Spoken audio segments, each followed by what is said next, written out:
ध्यान सुनेंगे। बच्चे बड़े बड़े, चाहे छोटे चाहे बड़े, आज सबको वचन ध्यान से इसलिए सुनना है ताकि जब आप खुद ठीक रहोगे, खुद संभलोगे, तभी दूसरों को संभाल। ये सुनो, तो पहले हमें समझना है। जब आप खुद नहीं संभलोगे, दूसरे का संभालोगे। ये सुनो, तो आज ये वचन जो आप सुनने जा रहे हैं, चित लगा के सुनना, शौक से लगा के, क्योंकि यीशु मसीह किसी का पक्षपात नहीं करता, मतलब नहीं करता।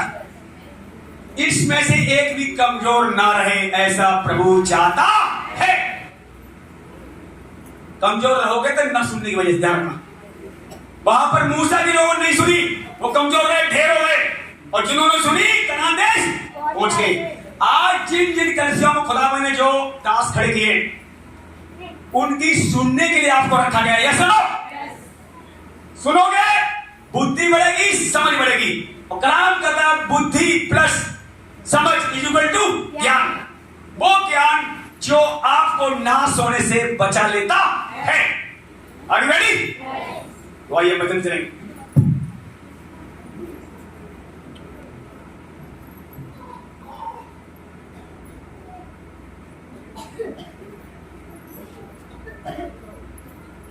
जल्दी से आएंगे। सबसे पहले निकालेंगे गलातियों 6।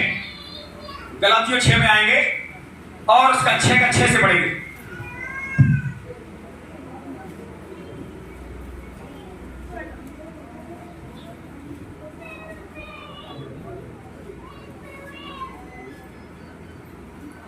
मोबाइल से बंद करें।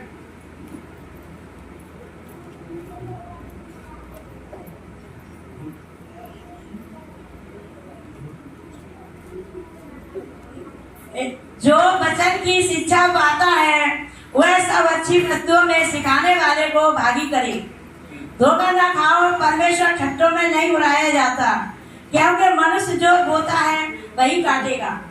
क्योंकि जो अपने शरीर के लिए बोता है वह शरीर के द्वारा विनाश की कटनी काटेगा, और जो आत्मा के लिए बोता है वह आत्मा के द्वारा अनंत जीवन की कटनी काटेगा। बस ब्रेक लगे। जो वचन की शिक्षा पाता है, बात नहीं करेंगे। जो वचन की शिक्षा पाता है, अभी आप क्या कर रहे हैं? वचन सीख रहे हैं सब। अब सुनिए, सब वचन सुन रहे हैं। तो कान सबके कितने कान कोई बताएगा? अगर कोई एक कान वाला है तो हाथ उठाएं। ये कान किसी का है क्या? नहीं है ना? कितने कान? कितना सुनना चाहिए? मुंह कितना है? कितना बोलना चाहिए? जो बाइबल में बताती है, लिखा हुआ है, जो कम बोलेगा वो बुद्धिमान गिना जाएगा। बोल इस मसीह की। पर लोग बोलते ज्यादा, सुनते, इसीलिए वो भाई घूमते रहते हैं। ठीक सुन लेना, जो लोग ज्यादा बोलते कम सुनते हैं, वो वही घूमते रहते हैं, वो आगे बढ़ने में रुकावट आती है। प्रभु ने कहा था, जगह जगह लिखा, पूरी बाइबल भरी पड़ी है, जो मेरे वचन को चित्त लगाकर सुनेगा वो सब जातियों में से श्रेष्ठ बनाया। फिर सुनने की वजह से यदि वो सुनता रहेगा, सुनता रहेगा, सुनता रहेगा, स्वर्ग की सारी आशीष अब्राहम की उसके घर में आ। यस और नो? सुनना पड़ेगा। आप लोगों के लिए सुनने के लिए बुलाया गया। मैं भी 18 साल से पहले से सुनता चला आ रहा हूं, और आज भी प्रचार तो कर रहा हूं। कई घंटे खुदा का कलाम सुनता हूं, पढ़ता भी। शाम की प्रार्थना हमारी 6 घंटे हो गई, 8 घंटे पहुंच गया हूं। और आप प्रार्थना में आगे बढ़ो, क्योंकि पूरी कलीसिया के लगातार प्रार्थना कर रहा हूं। कई बार मैं आंसू साथ प्रार्थना कर रहा हूं। इस समय बहुत से पासवान जो खराई से भरे हैं, जगह जगह कलीसिया में दौड़ाया जाएगा। सूरज पैमाने बिल्कुल नहीं रुक रहा है, हर हफ्ते में बाहर नजर आ रहा है। आ रहा नहीं आ रहा है? क्यों? खुदा चाहता है कलीसिया फंसी है, वहां से निकले बाहर। नशे में, व्यभिचार में, जवान बच्चे नशे व्यभिचार में फंसे हुए, और सूरज पैमाने में दौड़ाया जा रहा है बाहर, विदेशों में बाहर दौड़ाया जा रहा है। क्यों दौड़ाया जा रहा है?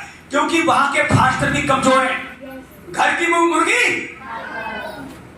अभी बाहर का फास्ट बना जाए, लोग सोना भी बोलेंगे, चांदी भी बोलेंगे, सब कुछ बोलेंगे, उसकी सुनेंगे ध्यान से, और चाहेंगे आज हमारा छुटकारा हो जाए।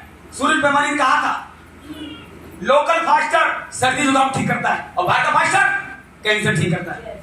ये लोगों की सोच है। यस और नो? लेकिन सोच तुम्हारी कैसी है, वैसे ही तुम्हारी लाइफ में काम किया। सोच को बदल दो। सब कुछ बदल। ये लोग बदलते नहीं, पुरानी बातें भरी पड़ी। यहां से बदलो, जल्दी से आएंगे। पहला कुरिन्थियों 5 की 7 पढ़े, देखिए क्या कह रहा है प्रभु कलाम, क्या कह रहा है।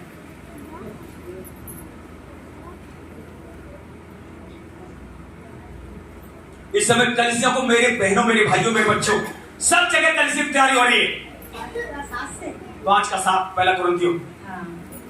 पुराना खमीर निकाल कर अपने आप को शुद्ध करो कि नया गूंथा हुआ आटा बन जाओ, ताकि तुम अखमीरी हो, क्योंकि हमारा भी फसह जो मसीह है बलिदान हुआ है। इसीलिए आओ हम उत्सव में आनंद मनावें, ना तो पुराने खमीर से और ना बुराई और ना दुष्टता के खमीर से, पर सीधाई और सच्चाई की अखमीरी रोटी से।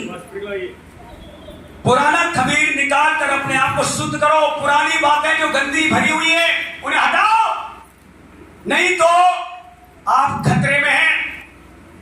पुरानी दुश्मनी हटाओ, बुराइयां हटाओ, क्रोध हटाओ, रंजिश हटाओ, सबको मन से, हृदय से क्षमा करो।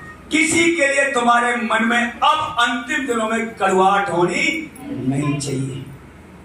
लिखा हुआ है इफिसियों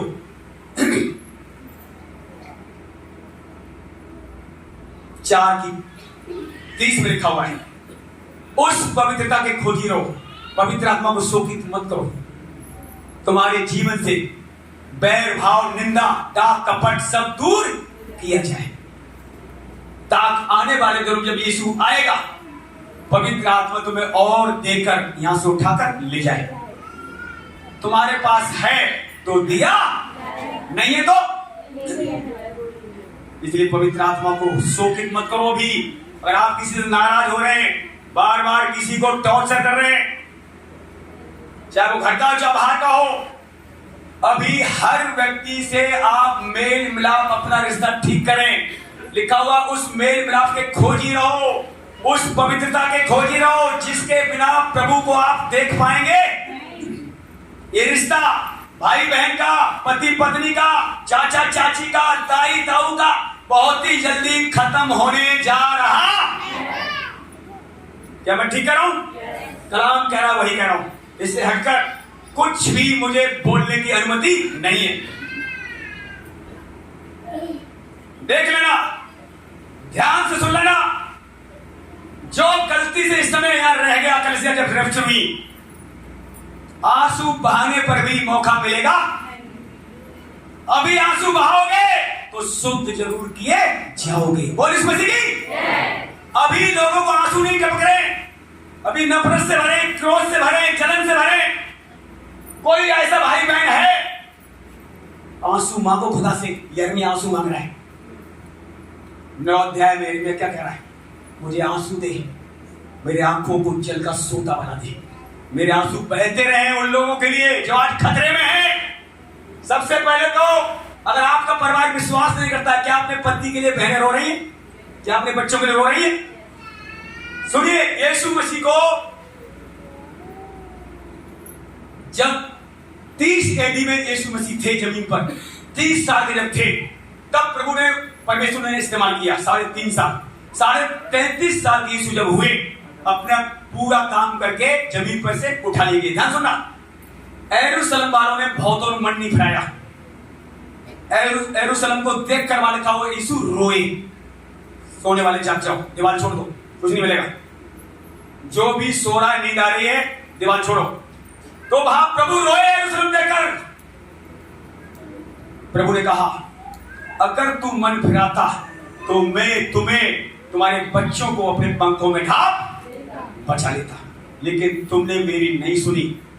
अब रोम वाले लोग तुम पर हमला करेंगे, तुम्हें, तुम्हारे बच्चों को पटक पटक कर मार देंगे, और मैं तुम्हें अब बचा पाऊंगा नहीं। क्यों? न सुनने की वजह से। आज न सुनने की वजह से जमीन पर कुछ लोग रह जाएंगे।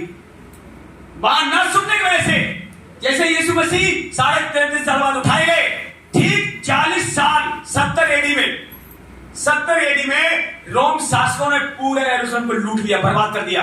बहुत सारे यहूदियों को, कम से कम 6 लाख से ज्यादा यहूदियों को जिंदा भट्टे में जला दिया। उनके बच्चों को पटक पटक कर चट्टान पर मार दिया, और जो बचे दूसरे देश में भिन्न भिन्न देशों में भाग गए थे। और 1800 वर्ष तक यरूशलेम खाली पड़ा रहा। प्रभु वहां नाराज था, उसने गुस्से में बारिश भी नहीं करी। ध्यान सुनो आप लोग, उसने बारिश नहीं करी। और रोम शासकों ने नमक ले जाके उन इलाकों में भर दिया, खेती बाड़ी भी पैदावारी बंद करा दी। सब बच्चा बड़े जो बच्चे थे सब भाग गए। पूरा यरूशलेम खाली पड़ा रहा। कितने साल तक? 1800 वर्ष तक। और यीशु मसीह आए कितने साल हो गए? अब 23वां साल है। यीशु मसीह के नाम से यीशु भी बनी, क्या आप जानते हैं सब लोग? और आज 23वां साल भी खत्म होने जा रहा है। 2023 में वर्ष चल रहा है, और 1800 साल बीते। लिखा हुआ आप पढ़ना, योल लिखा हुआ है, आमोस में लिखा हुआ है, कई जगह लिखा हुआ है। प्रभु ने कहा था, मैं अपनी भेड़ों को जो तितर बितर मैंने करी वो उनको फिर इकट्ठा करूंगा।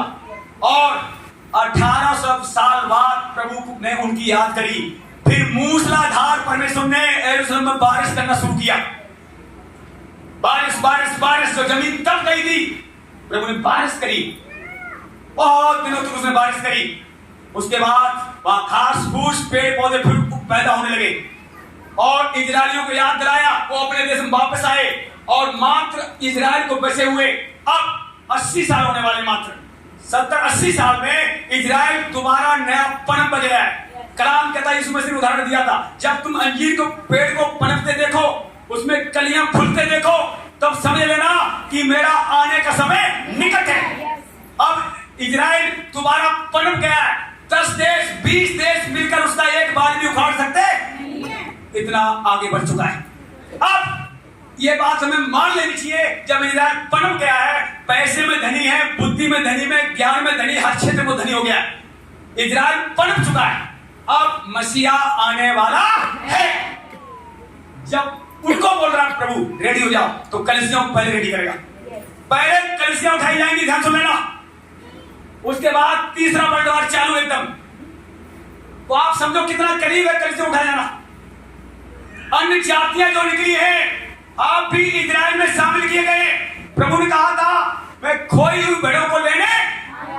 आप भिन्न भिन्न देशों से, गांव से आपको बुलाया गया। आप हम लोग इजरायली थे, खोए हुए थे, और उसने आपको ढूंढकर निकाल लिया है। 15 प्रभु ने कहा है, तुमने नहीं परंतु मैंने तुम्हें चुना है, नियुक्त किया है, फल लाओ और तुम्हारा फल। ये सुनो, तो आपको हमें किसने चुना? इसलिए ध्यान से देखो कैसी चाल चलते हो। जिसने बुलाया है वो कौन है? कभी अपन पहचाना कौन है? कलाम कहता वो पवित्र है, वो अति पवित्र है। उसके तंबुओं में वही रहेगा जो पवित्र। ठट्टा मजाक भी नहीं करनी आपको। आपस में बच्चों को भी, जो बच्चे बैठे यहाँ पर, किसी भी अविश्वासी बच्चे से संगति करना बंद करो। स्कूल जाते हो, लेन देन पढ़ाई लिखाई तक सीमित है। किसी घर जाना, रहना, खाना, सहना सब बंद। पता लगे तुम उसे न खींच पाओ, उसके संग आप खींच जाओ। बहुत जरूरी है। इतनी साल की मेहनत आपकी बेकार चली जाएगी। शैतान बहुत चालाक है। इसलिए प्रभु ने कहा था, तुम भी कबूतर नहीं भोले और सांप के नहीं, तब उनकी बातों में ना फंसो। अगर ताकत उन्हें खींच के ले आओ अपने पास, उनकी बातें सुनोगे तो वो तुम्हें खींच। सुलेमान क्यों गिरा, क्यों मरा? क्योंकि उसने, प्रभु ने मना किया था, मूर्ति पूजा, मिस्त्री की लड़की से लाना मत उसे, वो तुम्हें बहका देगी। और यही हुआ। मिस्त्री लड़की जब वो लाया, अपने घर में लेकर आया, उसने उसे बहका दिया और प्रभु से दूर। तो आज तुम्हारी संगति क्या है बच्चों की, या बड़ों की संगति क्या है? अविश्वासी से कलाम साहब कहता है कि विश्वासी का नाता अविश्वासी से कोई रिश्ता रखने की जरूरत नहीं है। हेलो हाँ कर सकते हो, कोई दिक्कत नहीं, कोई हेल्प कर सकते हो, कोई दिक्कत नहीं, पर संगति क्या रखा हुआ है? अच्छे चरित्र को बुरी संगति। यीशु मसीह जो नहीं है, कलाम कहता वो सब दुष्ट है। पढ़ के देखो, जो प्रभु को नहीं जानते, कलाम कहता है वो सब दुष्ट हैं। उन्होंने मेरी नहीं सुनी, और आपने हमने अगर उसकी सुनी है तो उसकी दया और अनुग्रह हुआ है, तभी सुनी ना। हम भी सुनते हैं। प्रभु ने क्या कहा? मेरी लोग जो है, मेरी भेड़ मेरी आवाज सुनेगी, मेरे पीछे हो। आप उसके थे तब आप यहां बैठे। अगर आप उसके नहीं होते तो भी बैठते। इसलिए अब जब प्रभु ने बुला ही लिया, प्रभु ने चुन ही लिया, तो उसके कलाम पर चलो। परमेश्वर जो कहता है वही करेगा। ध्यान तो लेना, जो कलाम में लिखा हुआ है उसने वो बदल सकता, जो उसने कह दिया तो कह दिया। परमेश्वर कलाम कहता, वो मनुष्य ने झूठ बोले। अब देखिए उसने क्या कहा यूहन्ना 14 में, तुम्हारा मन व्याकुल पिता के यहाँ बहुत सारे स्थान है, तुम परमेश्वर भरोसा रखो, मुझ पर भरोसा रखना। मैं जा रहा हूं पिता के यहाँ जगह तैयार करके, फिर मैं आऊंगा तुम्हें अपने साथ ले। क्या भरोसा इस कलाम पर? जितना इस कलाम पर भरोसा रखते हैं वो यहाँ नहीं, उसके साथ जाने वाले। अभी बता रहा हूं आपको, तुम्हारी बीमारी, तुम्हारी कर्जा, कुछ भी हो, अगर ये आपको रोक रहा है, ध्यान तो लेना, ये चीजें रोकेंगी। प्रभु ने पहले कह दिया, इस संसार में ठोकरें तो लगाई, पर हाय उस पर जो आपको ठोकर लगा रहा है। अंतिम दिनों में कौन सी चीज आपको ठोकर खिला रही, उन्हें हटाओ। रोकने वाली वस्तु को, जाने वाले पाप को दूर करके अपने प्रभु पीछे चलना है। अब सवाल यह है, जो लोग पुराने हो गए वो तो चलो हिलने वाले नहीं, अब कुछ लोग नए भी आ रहे हैं, अभी नए और भी आएंगे। प्रभु कह रहा है, अभी तो मैं जमीन थोड़ी थोड़ी हिला रहा हूं, ज्यादा रहेगा अभी। क्योंकि जो लोग रह गए, जो आना नहीं चाहते, वो कब आएंगे? जब ज्यादा हिलाया, जब उनकी कोई नहीं सुनेगा, तब वो यीशु मसीह पास आएंगे और आपसे कहेंगे, मुझे भी ले चलो, कहां आप जा रहे हो? कहीं शांति नहीं मिलेगी, कहीं शांति मिलने वाली, कहीं चंगाई मिलने वाली, ऐसा होने जा रहा है।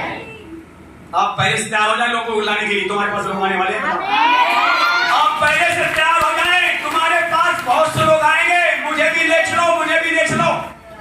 ऐसा होने जा रहा है पूरे हमारे हिंदुस्तान में, क्या पूरे दुनिया में। और देख लो, सुनिए, सबसे बड़ी बात क्या है? उसने मूसा से कहा था, मेरी मर्जी से दया करूं, मेरी मर्जी कृपा करूं, और आप पर दया कृपा अनुग्रह सब कुछ हो चुका, फिर भी आप धोखे में, फिर भी धोखे में। क्यों धोखे माँ बाप, क्यों निराशा माँ? जब यीशु मिल गया तो बाकी जो रह गया नहीं मिलेगा क्या? क्या रह गया? तो सब दिया जाएगा। अगर यीशु को आने में देर आ गई, 2, 4, 10 साल है, तो रिश्ते भी आएंगे, मकान भी मिलेगा, सब कुछ दिया जाएगा। अगर यीशु कल आ जाए तो कुछ मिले चले जाएगा। कैसे ना? अगर यीशु कल आ जाता है, रिश्ता हो चाहे ना हो, कुछ भी ना हो, हम उसके साथ चले। क्या आप तैयार हो रहे? सबसे बड़ी बात तैयारी होना। मैं फिर कह रहा हूं, आज वो लोग धोखे में है जो इसके पीछे बढ़े, इसके पीछे एक मकान और मिल जाए, एक है फिर भी और मांग रहे। क्या मांग रहे? मकान। भूल जाओ जमीन पर की चीजों पर काम करता है, जमीन की वस्तु खोज में मत रहो। उस जगह की खोजी बनाओ जहां मसीह रहता है हमेशा के लिए। आपने कभी देखा चंद्रमा पर प्लॉटिंग चालू हो गई? ये बहुत दिन से बात हो रही थी, लेकिन अब तो प्लॉट कटना शुरू हो गए। अंतिम दिनों में ये सारी चीजें होने वाली थी, सो होना शुरू हो चुकी है। और आप देख लो, यूक्रेन में जो लड़ाई हो रही है, 2 साल होने वाले, 1.5 साल हो गया, ऊपर होने वाला है। पूरा यूक्रेन उखाड़ा, तबाह कर दिया जाएगा, बचेगा नहीं। सब देखा, पहले जो लिख दिया वो होगा। अब जितने जो लोग इजराइल से टकराएंगे, प्रभु ने क्या कहा था? जो इस चट्टान से टकराएगा वो चूर चूर हो, और ये चट्टान जिस पे गिरेगी फिर से